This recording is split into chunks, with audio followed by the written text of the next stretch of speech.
So I'm making a big move on our public $5,000 portfolio, which may be my best wheel strategy trade yet.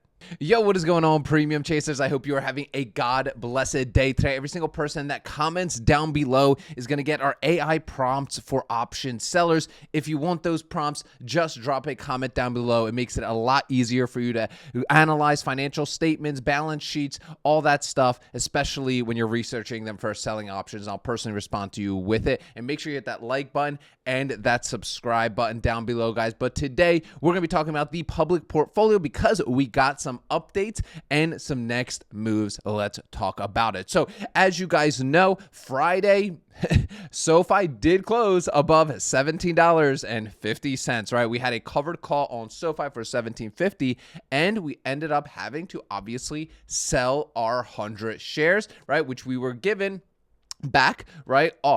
And I'll show you guys that so we could see everything here. We were given our $1,750 as you see here, right? Now we have two open positions in the public portfolio right now. We have our American Airlines $11 put here expiring on August 22nd. And then we have the $7.50 puts on Snapchat, which is having earnings this week. That's going to be very, very big, especially for Snapchat coming up. And you could see all of those are listed here right now. So this morning I was like, okay, perfect. You know what? I got the cash now. Let's get into some other opportunities since we have about $2,000 of collateral that we could put to work. Right now we have just around $3,000 working for us. And I wanted to get into something. So let's kind of go over it. So a couple of these stocks that are on the cheaper end that I have high conviction in,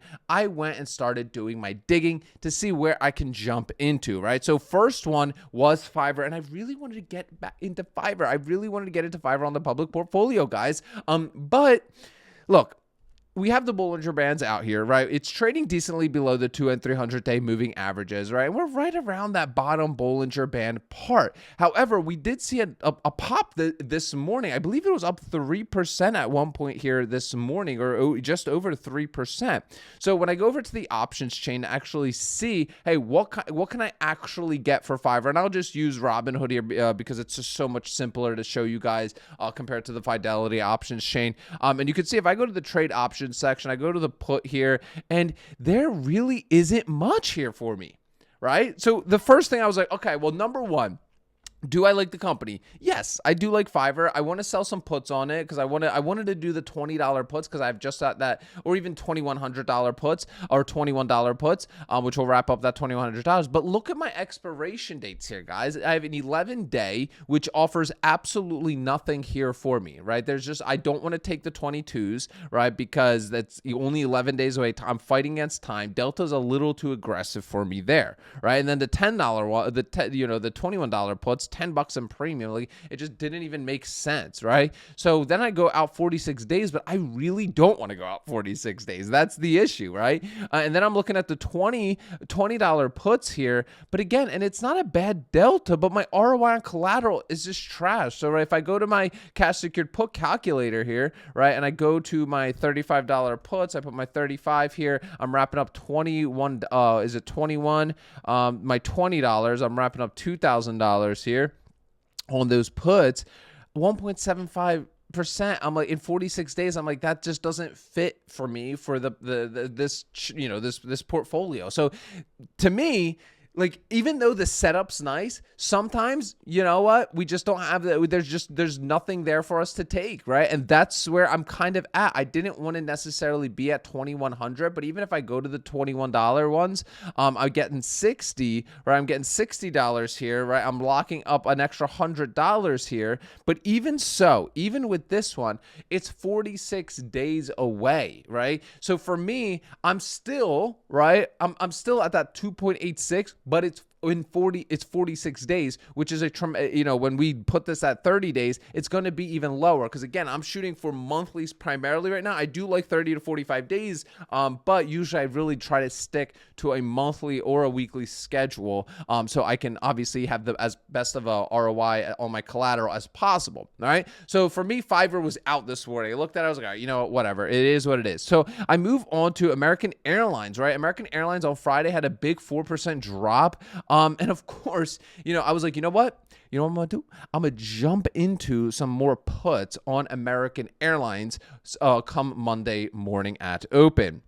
And what do you know, right? Monday morning rolls around, opportunity gone, right? Immediately up to just that 2.5% here on American Airlines, right? So went over to the options chain anyway, but I really don't like selling puts on green days, even if it is a decent setup, all right? Now, the setup is okay. It's not even a great setup, right? Like we're working towards we're between the middle and the bottom Bollinger Band area. So it's not like, oh, it's below the bottom Bollinger Band. It checks all the boxes. It's not even a great setup to begin with at 11, right? It wasn't even that great, right? Like the puts I did at 11 on the public portfolio, I did because I just was like, I want to put the money to work and shoot entertaining content, right? So I was like, whatever, let's just get it in, get something in here. When we had this big drop here, is when I jumped into the 11s, right? So I was like, you know what? I'm going to do the 10s, right? We were at like 11.04 trading. I was like, you know what? I'm going to see what the 10s are offering me, and I don't mind kind of DCAing down on American Airlines. So on American Airlines, sell, put, and then again, I went out to September 5th. I was like, okay, 32 days is fine. And I go to the 10s. I'm like, dude, like this isn't it for me. Like this I'm collecting $10, right? On a thousand, right? On $1,000. That gives me just that 1% return. I'm like, I'm not going to do that. And then like, even then I was like, okay, whatever. Let's see the 1050s, still $20. And it wasn't worth it to me at all, right? So for me, I was like, you know what? If I'm not hitting closer to that 2% ROI on collateral, I was like, okay, well, let's move on to the next one, right? Like I was like, hey, this is just it. I'm not going to force it, guys. I'm not going to force it. That's the thing. Like you don't have to force yourself to trade. Like you don't. That's when mistakes happen. Like I know the feeling we all have, guys. Like where it's like we want to make a trade, we want to do trade, we want to be collecting the premium, we want our money to be working, so we're making money and premium and all that good stuff. But sometimes the cards aren't in our favor. But either way, I went on to my next favorite one, which was Ford. I was like, okay, come on, old reliable. Let's see. What do we got on Ford here, right? Like, so I went over to the Ford options chain. It went out, selling puts on this. All right, I was like, okay, that can maybe get 2 contracts if I get the 10s. Let's see the 10s or maybe even just below. Went to the September 5th out again. Went to the 10s.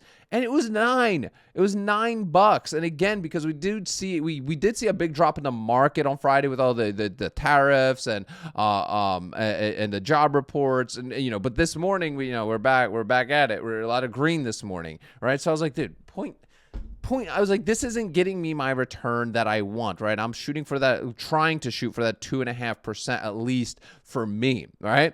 And guess what? That was it.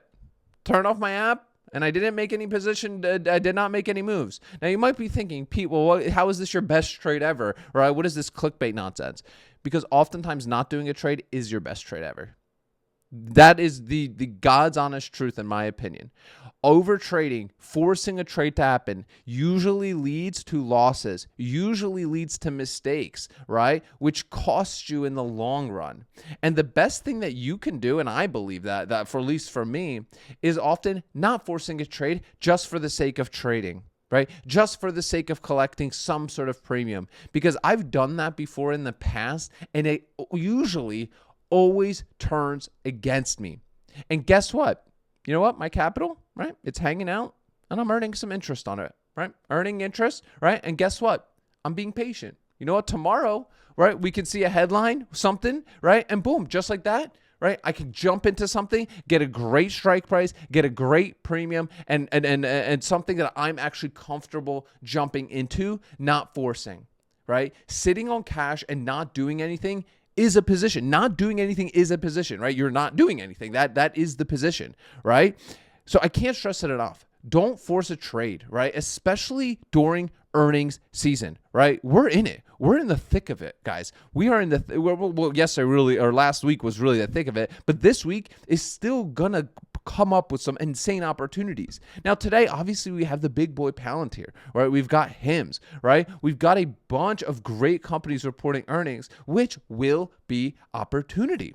Right? Now, you can't take advantage of opportunities when you rush into something like prematurely, right? And that's just the fact of it. So for me, I get to just wait and be patient. Maybe Pfizer will do something crazy tomorrow, right? Maybe tomorrow they see a big drop, right? Guess what? I can jump into Pfizer. It's one of my favorite stocks for the Ark strategy, right? So those kind of things where you remain patient, you wait with your capital and let the setups come to you, not forcing the setups, I believe is the best wheel strategy trade you can make. If you want to learn how to collect premium from the market, whether it's going up, down, sideways, and join an incredible group giving you all the resources, nothing held back whatsoever, and an awesome mastermind group of people, click the first link in the description of today's video.